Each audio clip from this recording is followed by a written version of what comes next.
வணக்கம் தாய் தமிழ் உறவுகளே, வெல்கம் டு திரவிழி. நாம இப்போ அரியலூர் மாவட்டம் ஜெயங்கொண்டம் அருகாமையில் இருக்கிற காடுவெட்டிங்கிற கிராமத்துல தான் இருக்கோம். காடுவெட்டி அப்படின்னு சொன்னாலே உங்களுக்கு முதல்ல என்ன ஞாபகம் வந்திருக்கும்?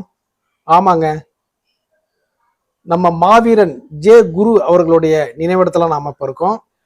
காடுவெட்டி குரு அப்படின்னாலே மரத்தை வெட்டி ரோட்டை மறைக்கிறவங்கன்னு நிறைய பேர் தப்பா புரிஞ்சிருக்காங்க. ஆனா காடுவெட்டிங்கிறது அவருடைய சொந்த ஊர் பேரு. நான் உங்களுக்கு இன்னொரு விஷயத்தையும் சொல்ல விரும்புறேன். மாமன்னன் ராஜேந்திர சோழன் வாழ்ந்த கங்கை கொண்ட சோழபுரத்திலிருந்து ஒரு 3-4 கிலோமீட்டர் டிஸ்டன்ஸ் தாங்க இந்த ஊர் இருக்கு. அதனாலேயே அவங்க இயற்கையாகவே போர்க்குணம் படைச்சவங்க தான். அதனாலதான் அவருடைய அதிரடியான பேச்சும், எதற்கும் அஞ்சாத துணிவும், அசராத நம்பிக்கையும் ஆகிய குணங்களை இயற்கையாகவே கொண்டவர் தாங்க அவரு. சரி, வாங்க அவருடைய வெண்கல சிலையும் அவருடைய நினைவுகளை ஏந்திய புகைப்படங்களையும் பார்ப்போம். மாநாடு நடத்தினது நான், தலைமை தாங்கினது நான். அதுல எந்த கலவரம் வந்தாலும் அதற்கு நான் பொறுப்பு ஏற்கிறேன்னு நான் சொல்லியிருக்கேன். ஏன்னா என்ன உள்ள வை, 10 வருஷம் வை, நீ முதலமைச்சரா இருக்கிற வரைக்கும் என்ன வை, என் சமூக மக்கள் என்ன செஞ்சா அவனை ஏன் உள்ள வைக்கணும்? நீ எதுக்கு உள்ள வச்ச?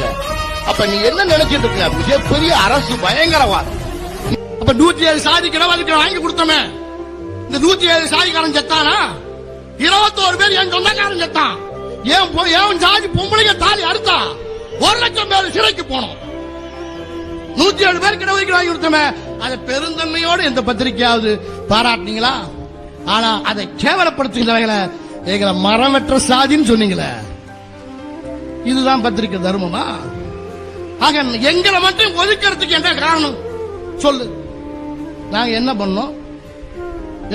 பெரும்பான்மை சாதி நாங்க இந்த நாட்டை ஆளக்கூடாது, அதுதானே உங்க திட்டம். ஆக ஏன் சாதி இந்த நாட்டை ஆளக்கூடாது? நாங்க காலம் பூரா உங்களுக்கு ஓட்டு போற சாதியா இருக்கணும். நீங்க கொடுக்கிற சாராயத்தை குடிச்சு குடிகார சாதியா இருக்கணும். வறுமையிலே கலந்து சாகணும். இன்னைக்கு தருமபுரி கலவரத்தில் பார்த்தோமே, தமிழ்நாட்டில் இருக்க எந்த கட்சிக்காரனாவது நம்மளை ஆதரிச்சு பேசுவானா? கருணாநிதி கைது பண்ண சொன்னான், வீரமணி கைது பண்ண சொன்னான், தாப்பாண்டியன் கைது பண்ண சொன்னான். இந்த அம்மையார் ஐயாவை நடமாடக்கூடாதுன்னு தடை போட்டுது. அந்த சமூகத்தை சேர்ந்தவன் தமிழ்நாடு மட்டுமல்ல, இந்தியா முழுக்க அத்தனை சமூக தலைவர்கள் கூட்டம் போட்டு பேசினான், போஸ்டர் அடிச்சு விட்டுனான், பொதுக்கூட்டம் நடத்தினான், ஐயாவை கண்டமேனிக்கு திட்டினான், இந்த சாதியை திட்டினான். மானம், ரோசம், சூடு, சுரண உன் உடம்புல இருக்கா? உன் உடம்புல ஓடுறது வன்னிய ரத்தம் தான் சிந்திச்சு பார்க்க வேண்டாமா? இவர் ஒரு குறிப்பிட்ட ஜாதி கட்சியில இருக்காரு, ஒரு குறிப்பிட்ட ஜாதிக்காக போராட்டம்லாம் நடத்திட்டு இருக்காரு அப்படின்னு சொல்லி நிறைய பேர் நினைக்கிறாங்க. அவருடைய மேடை பேச்சுகளை கேட்டு பாருங்க, அப்பதான் அவருடைய எண்ணமும் அவருடைய வழியும் அவருடைய நோக்கமும் என்னங்கிறது நமக்கு புரியும். மற்ற திராவிட கட்சிகள்லாம் பொய்ய பேசி மக்களை ஏமாத்தி ஜெயிக்கிறாங்க.